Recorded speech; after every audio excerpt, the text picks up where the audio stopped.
The San José copper-gold mine, located near Copiapó in northern Chile, had been operational for more than a century. However, the mine was known for its safety issues, with multiple accidents and fatalities occurring over the years. Despite these concerns, many miners continued to work there due to the lack of better employment opportunities in the region. On August 5, 2010, disaster struck. A massive collapse occurred within the mine, trapping 33 miners approximately 2,300 feet, about 700 meters, below the surface. The collapse caused a rock formation, roughly twice the size of the Empire State Building, to block the main access tunnel. The situation was dire, and initial fears were that there might be no survivors. The trapped miners included men ranging in age from 19 to 63, with varying levels of experience. Among them was Luis Urzua, the shift foreman, who quickly took charge of the situation. The men knew they had limited supplies, enough food and water for only a few days.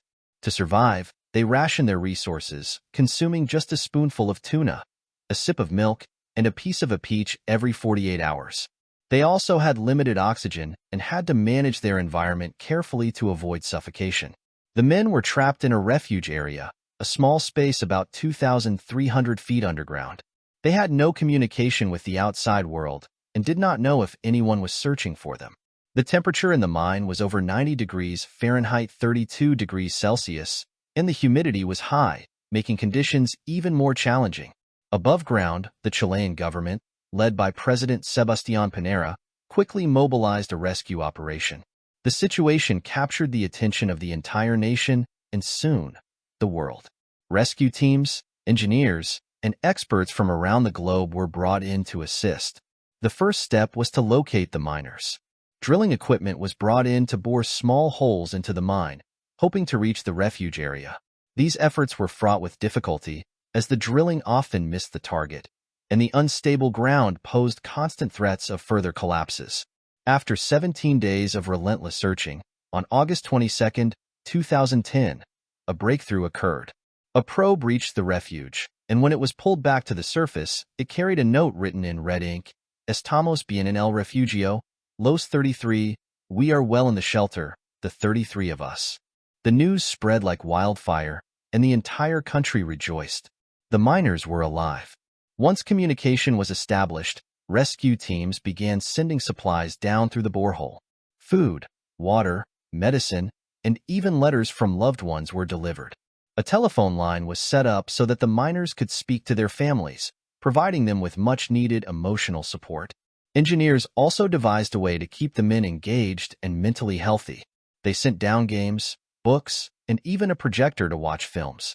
Psychologists advised on maintaining the miners' spirits and preventing conflicts that could arise from the stress of their situation.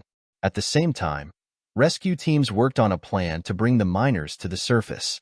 The operation was unprecedented, and no one knew how long it would take or if it would succeed. 3 different drilling plans were implemented simultaneously, dubbed Plan A, Plan B, and Plan C, each using different technologies and approaches. After weeks of drilling, Plan B, which utilized a high-powered drill known as the Schramm T130, made significant progress. By October 9, 2010, the borehole was finally wide enough to begin the rescue operation. The next challenge was bringing the miners to the surface safely. A specially designed capsule, called the Phoenix, was constructed to fit through the borehole and bring each miner up one at a time. The capsule was equipped with oxygen, a microphone, and cameras, allowing the rescuers to monitor the miners' conditions during the ascent. The miners were instructed on how to remain calm and manage their anxiety during the journey, which would take approximately 15 to 20 minutes per person. On October 12, 2010, the rescue operation commenced. The first miner, Florencio Avalos, was brought to the surface just after midnight on October 13. He emerged to the cheers of rescuers, government officials, and his family, all of whom were overcome with emotion.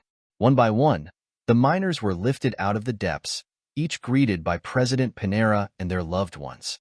Luis Urzua, the shift foreman, was the last to be rescued, emerging 22 hours after the operation began.